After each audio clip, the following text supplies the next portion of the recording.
Great college baseball game, unbelievable environment. Very proud of our team. Dakota Hudson, first round pick last night, did not make things easy, and we just kind of grinded it out. Took enough good at bats. JJ put a good swing on a good pitch. Good job running the bases by Ryan to scratch one across, and then the real stories are pitching. Bobby Dahlbeck, unbelievable effort, and then Cameron to have the poise to come in, tying run in scoring position, winning run on base to fill up the zone on 3 pitches against the best, arguably the best player in the SEC. So it's a good win, and we're excited about it. Questions for the players? JJ, Mike Bonner from the Clarion Ledger. I'm sure you've seen Bobby pitch all year. Where does this kind of rank in what you've seen from his outings? That kid's a stud, and every time he goes on the mound, we have a ton of confidence in him, and tonight's performance is definitely, it's up there, and I'm just really proud of him, what he's been going through, and he stepped up really big for us, and I'm very proud of him.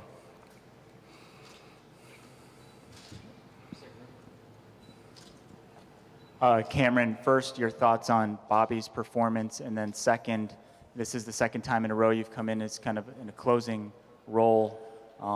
Just kind of walk us through your mentality in those situations. Well, first of all, great job by Bobby tonight. He was in some tough situations throughout the ball game, and he worked through them, kept throwing strikes, filled up the zone, and was very competitive tonight. And he didn't give the other team any edge. He was filling it up, and it was a great performance to watch. He's had some performances like that before, but I think this was probably the most fun I've had watching him. And on my closing opportunities, it was really fun against Lafayette. I came in for 3 innings, and then today, inheriting the runner on second and first base, knowing I had to fill up the zone, knowing I had to make good pitches, keep the ball game where it was. I embrace it. I think it's a very fun role to have, and I executed my pitches well. Ben Way, Commercial Dispatch. Cameron, what was y'all scouting report on Jake Mangum, the guy you faced there in the night? Well, I know his batting average is extremely high. I know he's a switch hitter. Our scouting report pretty much on most guys are keep the ball down, and I have a lot of trust in Coach Lon, who does a great job scouting and calling the right pitches for every specific pitcher on our pitching staff. So I trust him, and I execute the pitches to the best of my ability.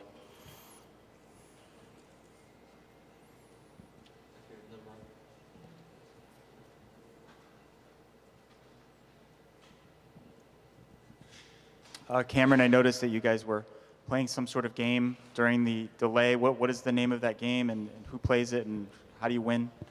We call it 2-ball. It's a game that all the pitchers like to play. Sometimes a positional player will join, but we'll usually kick them out. But it's 2-ball, and it's a kind of a fun game, keeps everyone loose. And the objective of the game is you keep passing 2 balls around, and if you miss it, you're out. If you throw it to the person next to you, you're out. So there's all kinds of rules and stuff. So it's a fun game that the pitchers like to play.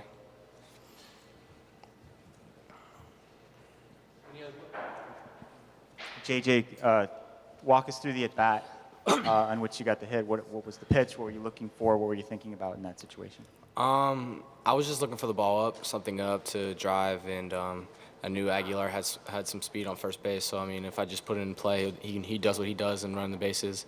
And Dakota did a great job earlier in the game and executing his pitches, and I swung at a couple pitches in the dirt, and that's what he tries to do to get hitters out, and I just learned from that, and I just waited for a pitch up, and I got it up, and I did what I did.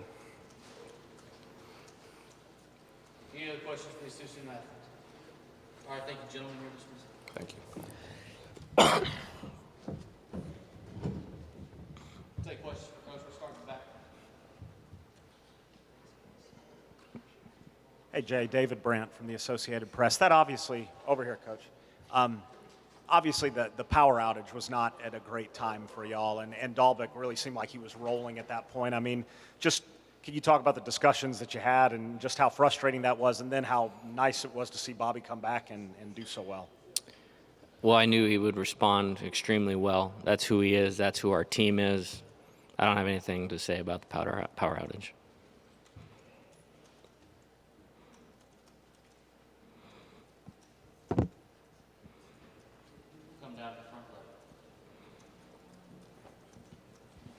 J. Mike Bonner from the Clarion Ledger. What was the decision like to bring Bobby back out after the outage?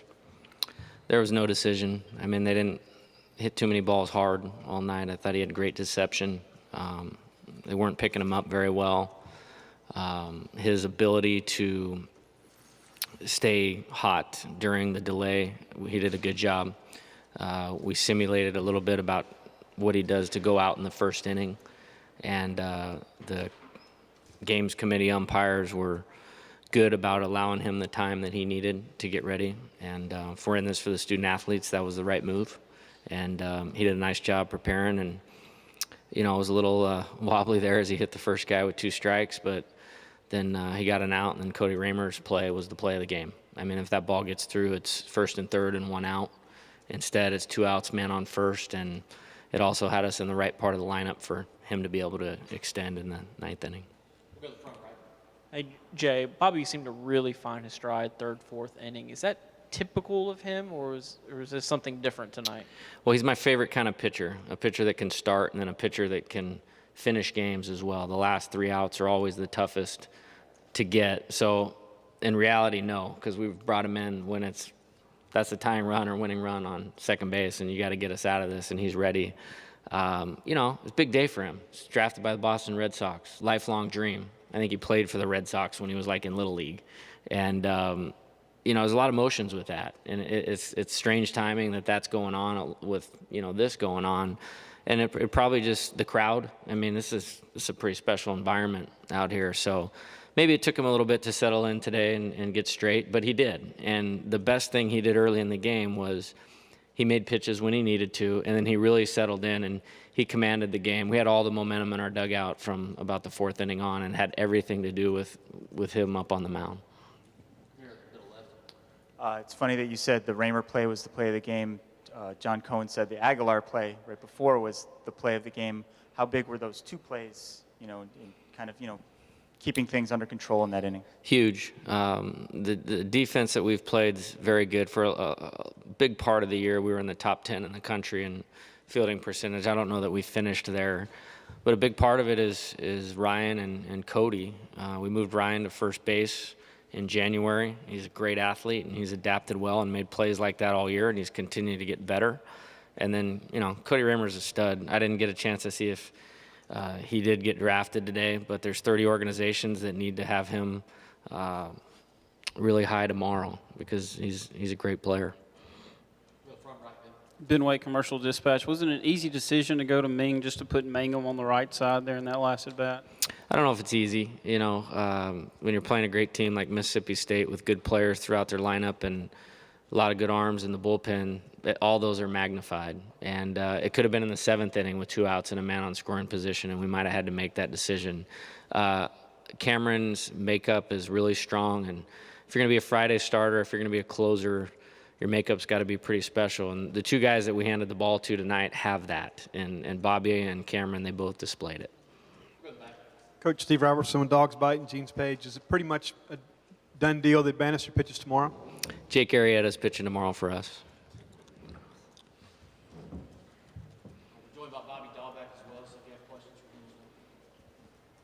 Bobby, how would you describe this day from getting drafted to pitching in this game, power outage, everything?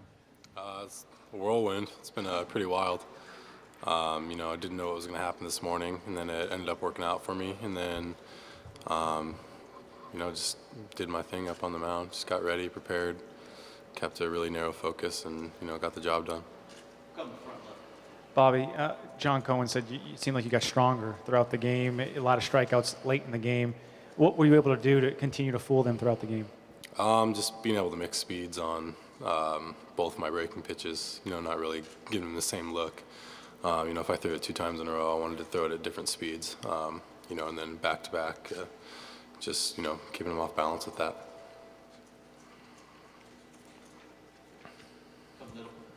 where were you when you got the phone call, or did you get a phone call? How did you find out? Who called you? Can you just give us the details? I actually found out from Casey Bowman texting me.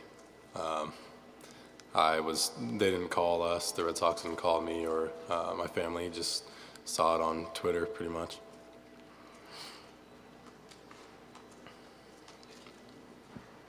You played in the Cape Cod League. You're familiar. What does it feel like to be drafted by the Red Sox organization It's specifically? pretty cool.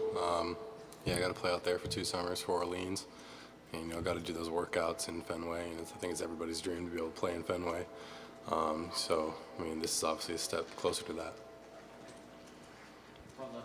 I don't know if anyone told you or if you know, but they drafted you as a third baseman. What's it kind of like being drafted as a third baseman, then going out and pitching basically a complete game? That's a tough question. Just kind of been, being able to balance, pitching and hitting, and being a position player one day, then even later in that day having to come in and close and then start, the next day. So just I have a short memory. We'll go back right. Andy Lee, WTVA Television. What was working for you tonight? I had good 4-pitch mix going for me. Both my slider got stronger as the game went on, and then my changeup was working pretty well early. Get first pitch outs. Just really filling up the zone and just attacking. Two more questions. Sure. So you kind of struggled a little bit early in the game. They had a bunch of base runners, but you got out of it. Then you really got into a groove. You retired 11 in a row before the lights went out. How did you handle that whole delay situation? Just stayed loose, stayed hot, and did some bands in the tunnel, behind the dugout, and warmed up in the bullpen again, and went out there. Any other questions? Last question. Jay, if the delay had gone for an hour or hour and a half, would Bobby still have pitched? Did you have like a time in mind where he'd be able to come back in? And how did you just kind of manage that whole situation with your team? We had a brief meeting that we addressed the situation, and one of our strong suits is we don't flinch. We played 4 games in 31 hours in the NCAA tournament last weekend on a regional, and they handled that well. So as far as if it would have gone on, we would have figured it out at that point. I got to tip my hat to the umpiring crew. They wanted to try to do what was right in that situation, and we got it done. And just like some of our other pitchers, they're a lot bigger than me. We're not going to recruit pitchers my size to the University of Arizona, and I'm not going to get in a fight with that guy taking him out of the game.